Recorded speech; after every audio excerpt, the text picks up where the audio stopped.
He watched her from the ridge, a lone woman building a home against the brutal Wyoming winter. He was a man frozen by grief. She was a woman driven by sheer will. Neither knew they were about to save each other. Welcome back to our channel. It's wonderful to have you here for another story about the resilience of the human spirit and the tough landscapes that shape us. If you believe in second chances and the strength it takes to rebuild a life from ashes, you've found the right place. Make sure you're subscribed so you don't miss what happens next. Elias Thorne watched her from the pine ridge, the biting wind stealing the warmth from his breath. Down in the hollow, a lone figure moved against the snow. A woman in a worn coat, dragging timber twice her weight across the frozen ground. She was a speck of defiant life in a world that had long forgotten kindness. He'd ridden this path every morning for 2 weeks, and every morning his chest tightened with a familiar, cold grief. It was the same grief he'd buried alongside his wife, Mary, 2 years prior. The woman below, Amelia, hazed the town, whispered her name, worked without pause. He watched her notch logs with practiced, desperate hands, her breath forming sharp white clouds in the November cold. No neighbors came to Aspen Hollow. No help arrived. It was just her in the half-built cabin frame, a skeleton rising against the pale, unforgiving Wyoming sky. Memories struck him like a fist. Mary had wanted to build a home just like this. They'd talked about it, dreamed about it, the winter before the fever took her and their unborn child with her. He'd never done it. He'd let the dream die with her. Now he sat on his horse and watched a stranger, a woman with nothing, accomplish the very thing he, with everything, could not. Amelia stopped to warm her hands by a small, sputtering fire. Her face caught the weak light. She was young, but hardship had carved her features into something fiercer than pretty. She was all sharp angles and pure determination.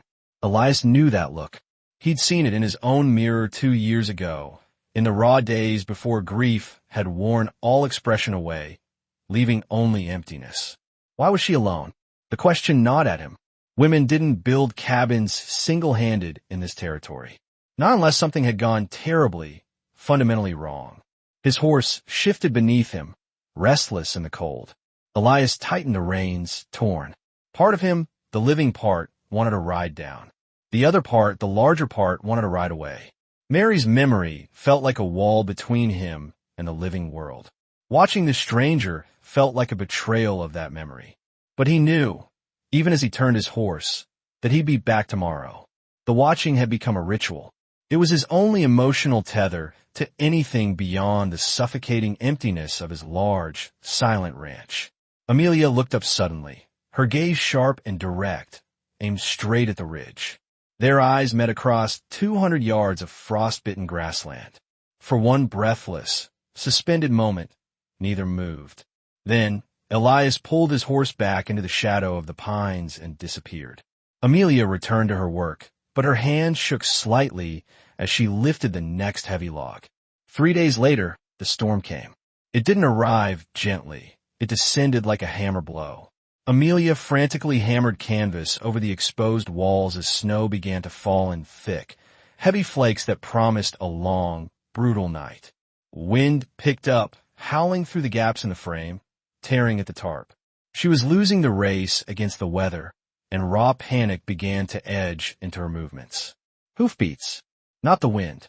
She spun, terror lancing through her, and grabbed the rifle propped against the cabin frame. A man emerged from the white curtain of snow. The watcher from the ridge. He was leading a pack horse piled high with supplies.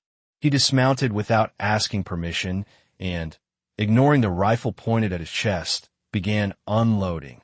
Nails, heavy rope, thick oiled canvas, dried beef wrapped in burlap.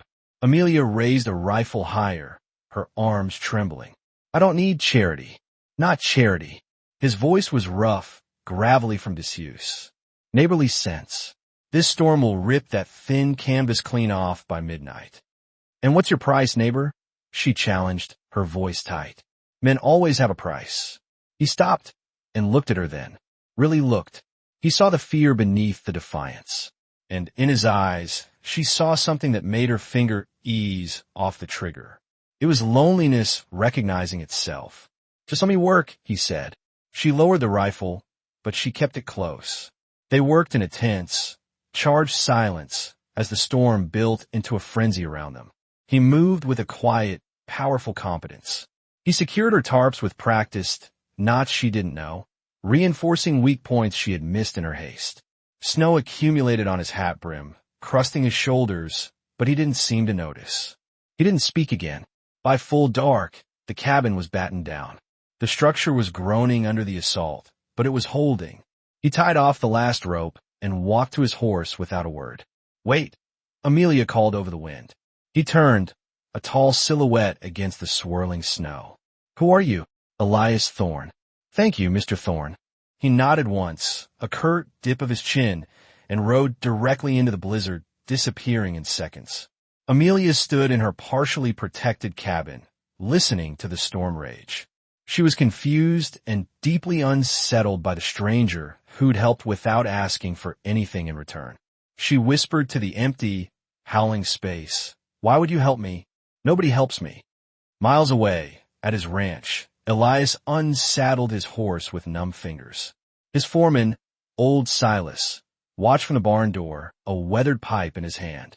"Boss," Silas observed, his voice dry. "You almost smiled just now."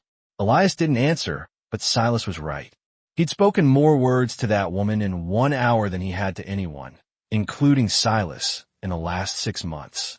Sunday morning at Stone Ridge Church was cold in more ways than one. The potbelly stove in the corner fought a losing battle against the drafts. Elias sat in his usual back pew, a place of wealth and isolation. He stared at the Reverend, but his mind wasn't on the sermon. It was miles away, at Aspen Hollow, fixated on canvas tarps and a woman's suspicious, haunted eyes. Amelia Hayes entered late. The congregation noticed immediately. 40 heads turned as one, a rustle of judgment. Whispers rippled like wind through dry wheat.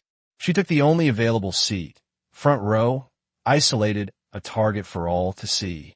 Matilda Croft, the town matriarch and a woman who wielded righteousness like a weapon, leaned toward her daughter. She spoke just loud enough to carry. Some women have no shame. Building a home in isolation like that. What kind of decent woman lives alone? The sermon droned on about righteousness and community. Elias barely listened. His thoughts had traveled backward to 2 years ago. Mary, dying of fever in their bedroom. Their unborn child, lost with her. He delayed writing for the doctor. He'd told himself it was just a fever, that she'd improve by morning. She didn't. He had blamed himself every single day since. Guilt had become his armor. It kept the world at a safe, predictable distance.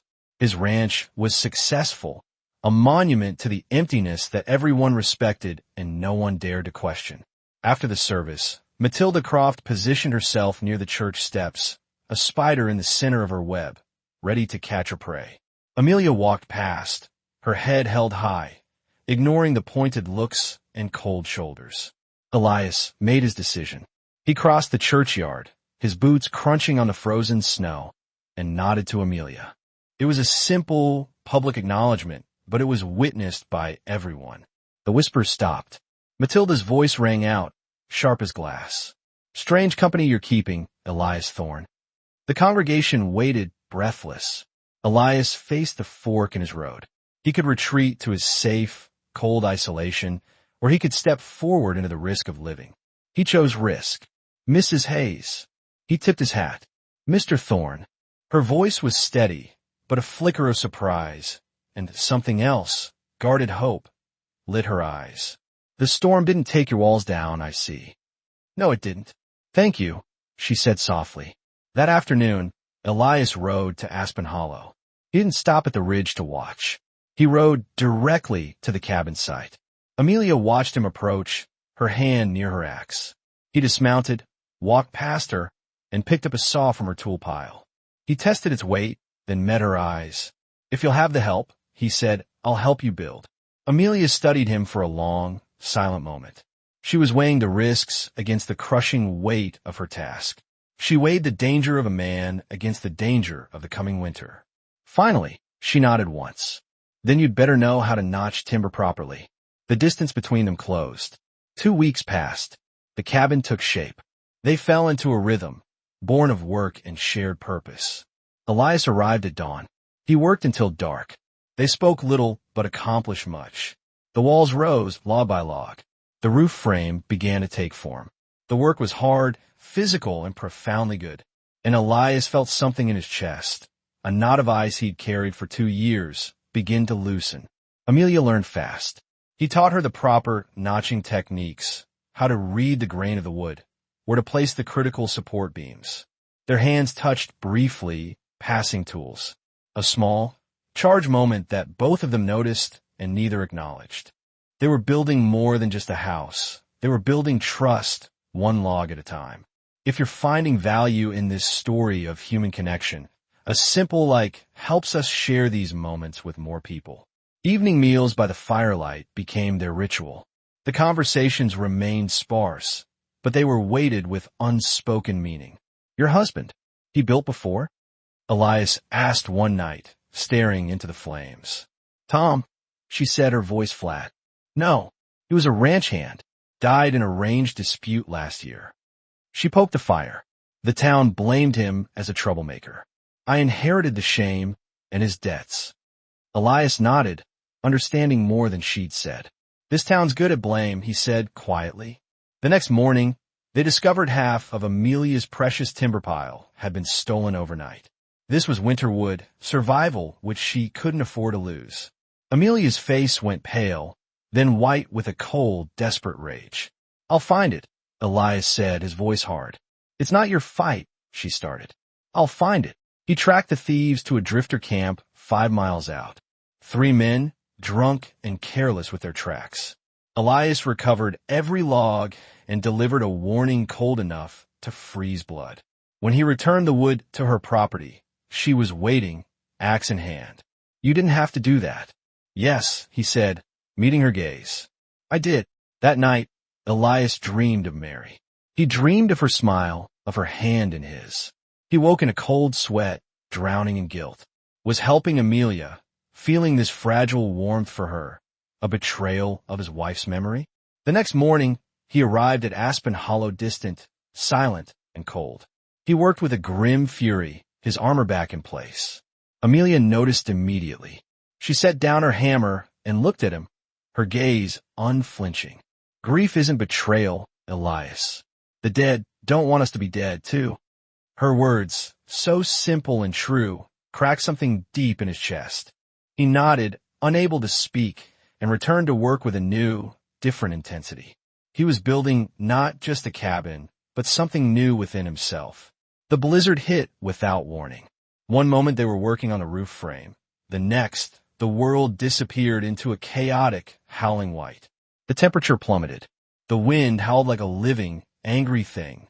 Inside, Elias shouted over the roar, pulling her toward the opening. They sealed themselves in the half-finished cabin. Canvas walls, gaps in the roof, the small stove barely adequate against the ferocious cold. The storm raged for 2 full days. Their enforced proximity forced a vulnerability that silence couldn't protect. They shared a single wool blanket by the stove, their shoulders touching, watching the firelight dance on the incomplete walls. The world shrank to this one small, fragile space. Tell me about him, Elias said, his voice low. Your husband. Amelia was quiet for a long moment, tracing the pattern on the blanket. Tom was flawed. He had a quick temper, poor judgment sometimes. But he was kind to me. She paused. He loved me in his way. I loved him. But he's gone. I'm still here. Still living. It was not an idealization, just the plain, hard truth. Your wife, she asked softly. Elias stared into the flames, seeing another time. Mary. A fever took her, and our baby, 2 years back. His voice cracked, and he didn't hide it. I waited too long to ride for the doctor. I thought she'd improve. He looked at his hands, which had failed to save her. I watched her die, and I've been watching life ever since. Just watching. Watching you build. Watching from that ridge. Because maybe I'm only good at watching.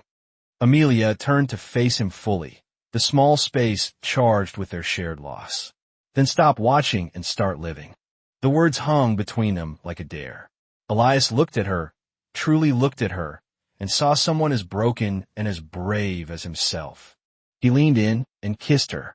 It was tentative, terrified, and heartbreakingly real. Amelia froze for a single heartbeat. Then she returned it, a kiss of shared grief and burgeoning hope. The cabin around them was unfinished, the wind howling through the gaps, but in that moment, a warmth existed that had nothing to do with the stove. When they pulled apart, neither spoke. They didn't need to. The morning came, crystal clear and bright. The storm had passed, leaving the world scoured clean. They worked differently now, in a new synchronization, profoundly aware of each other in ways they were careful not to name. At noon, Silas arrived on horseback, ostensibly to check on Elias after the storm. His knowing look said everything. "Boss," he said, not unkindly. "The town's talking. Matilda Croft's got her claws out." Elias's stomach sank. His horse, stabled in Amelia's makeshift lean-to overnight, had been seen. Innocent explanations wouldn't matter to people hungry for a scandal. "Let them talk," Amelia said firmly, her chin high. But Elias's sudden silence spoke louder than her defiance. The town council convened publicly 1 week later. It was unusual, theatrical, and clearly orchestrated by Matilda Croft. Elias stood in the town square, surrounded by familiar faces that were now cold with judgment. Rancher Caleb Reed stood beside Matilda, a smug smirk on his face. He'd wanted Amelia's land since her husband, Tom, died. Matilda's voice rang clear across the square. "We're concerned, Elias, about your association with certain individuals. This community has standards we must uphold." "Amelia Hayes is a respectable widow," Elias said. But his voice lacked conviction. It was the voice of a man trying to placate, not defend. "I'm helping a neighbor." "Helping?" Caleb Reed laughed, a harsh, barking sound. "Is that what we're calling it these days?" Elias felt the crushing weight of his 2 years of respectability, his position, his reputation, the town's approval he'd never had to question. He hesitated, searching for stronger words, for a way to bridge the gap. And in that fatal hesitation, everything crumbled. Amelia stood 30 feet away, half hidden by the mercantile doorway. She'd come to town for supplies and had heard everything. She heard his weakness. She heard him choose their approval over her honor. Without a word, she mounted her horse and rode away. Elias saw her go. He recognized his failure, and he felt something die inside him. It was the small, brave part of him that had just started to live again. He tried to follow her, but she refused to see him. "You chose their approval," she said, her voice flat and dead, coming through the cabin door. "Ishuz mizev." "We're done, Elias. Leave." That same afternoon, Caleb Reed filed a legal claim against Amelia's property, citing incomplete residence and Tom's old, unpaid debts. The deadline, set by a judge friendly to Reed, was 2 weeks. Finish the cabin and prove occupancy, or lose the land. At his ranch, Elias sat alone with a bottle of whiskey. Silas watched from across the room, his disappointment a palpable thing. "You spent 2 years dead, boss," the old foreman said quietly. "She woke you up. Now you're choosing the grave all over again." Elias didn't answer. He had no answer. 10 days passed. 10 days of hell. Amelia worked alone, her hand injured from a saw slip, the cabin still incomplete. Exhaustion carved dark shadows under her eyes. The dream of home was slipping through her fingers. Elias spiraled. He worked his ranch with a feverish, empty energy and drank himself into numbness at night. His ranch thrived. He felt nothing. Silas tried again over a silent breakfast. "Mary, she would be ashamed of you right now. Not for moving on, boss. For giving up." The words landed like a physical blow. That afternoon, Elias rode to the cemetery. He stood at Mary's headstone, small flakes of snow falling around him. He finally spoke aloud the truth he had avoided for 2 years. "I loved you, Mary. God, I'll always love you." His voice broke, but he pushed on. "But I'm still alive, and I've been choosing wrong. I've been choosing fear. I've been choosing to be dead with you." He touched the cold, unforgiving stone. "She, Amelia. She makes me feel alive. And I think you'd want that for me. I have to believe you'd want that. He had granted himself permission. Honoring Mary meant living fully, not dying slowly beside her grave. Elias rode straight to town. He didn't go to his ranch.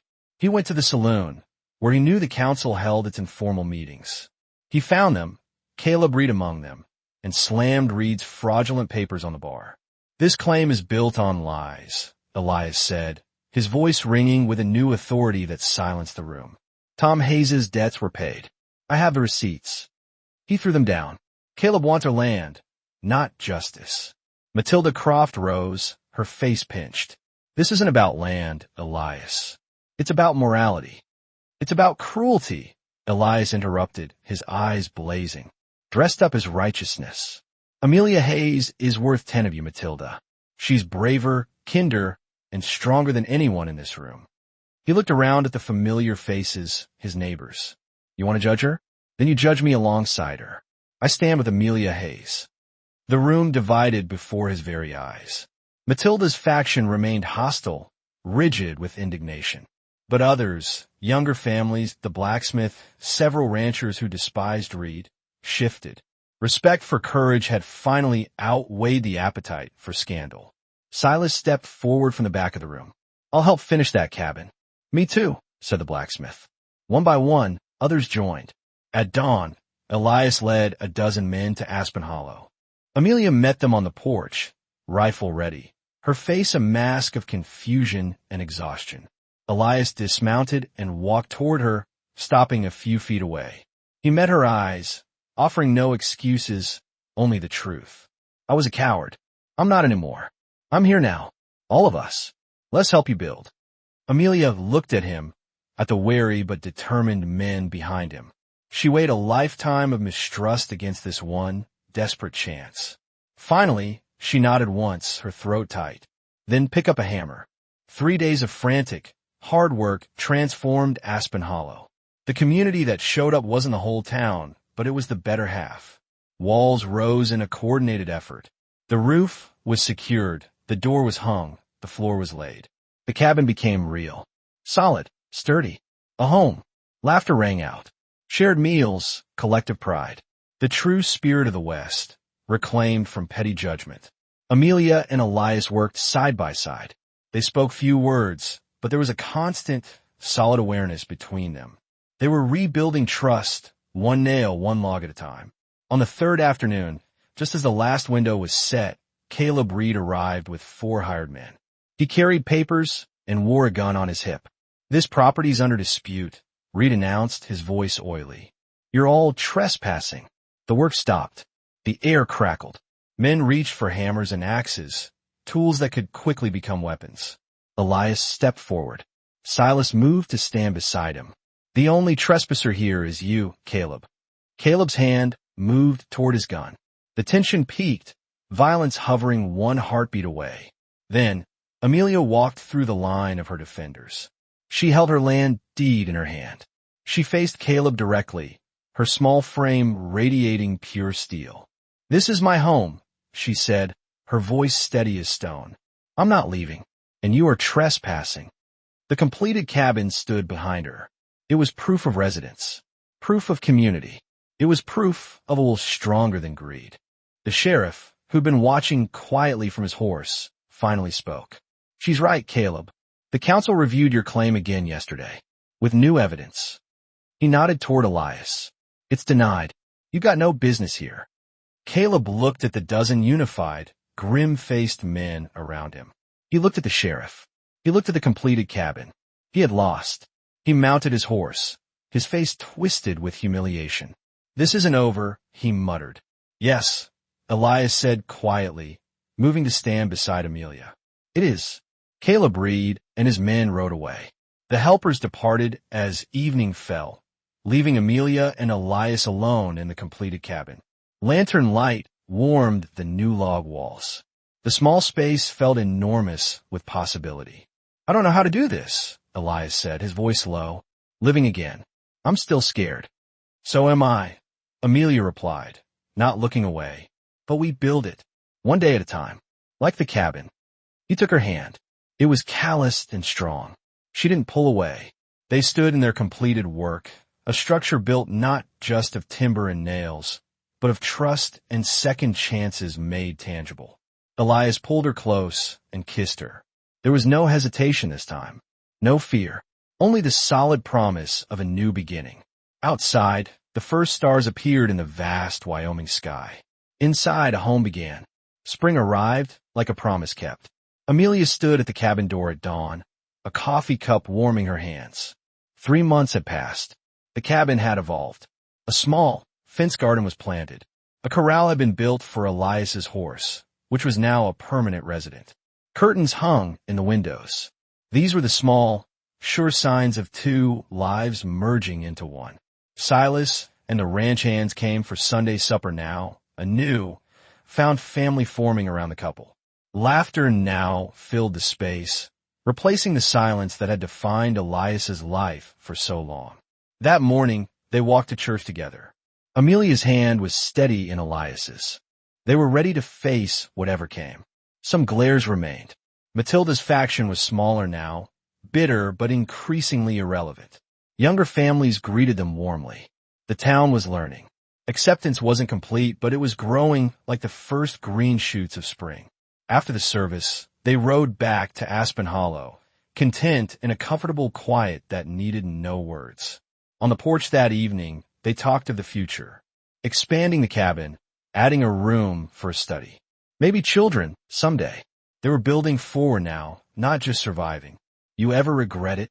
Elias asked, watching the sunset paint the mountains. Coming here? The hard way? Amelia smiled. Every good thing worth having comes the hard way, Elias. She watched him work on a loose board in the corral in the fading light. He looked up, caught her watching, and smiled. It was a rare, genuine smile, one that reached his eyes. The smile of a man who had learned to live again. She smiled back. The cabin stood solid against the sky. Wildflowers bloomed where winter frost had ruled. Smoke rose from the chimney, carrying the scent of home into the evening air. She had built her cabin 1 log at a time, each piece laid with stubborn hope against a world that wanted her to fail. He had built his courage the same way, one choice at a time, until fear became just another ghost to lay to rest. Together they built a home, not from timber and nails alone, but from the harder, stronger materials. Trust earned through action, second chances given and taken, and the quiet, fierce belief that even broken hearts can learn to beat again.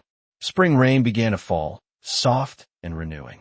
They stood together in the doorway, watching the land come alive. Home. Life's greatest structures are often built from the pieces of what was broken. If this story moved you, please share it with someone who might need a reminder that it's never too late to build again. Thanks for watching.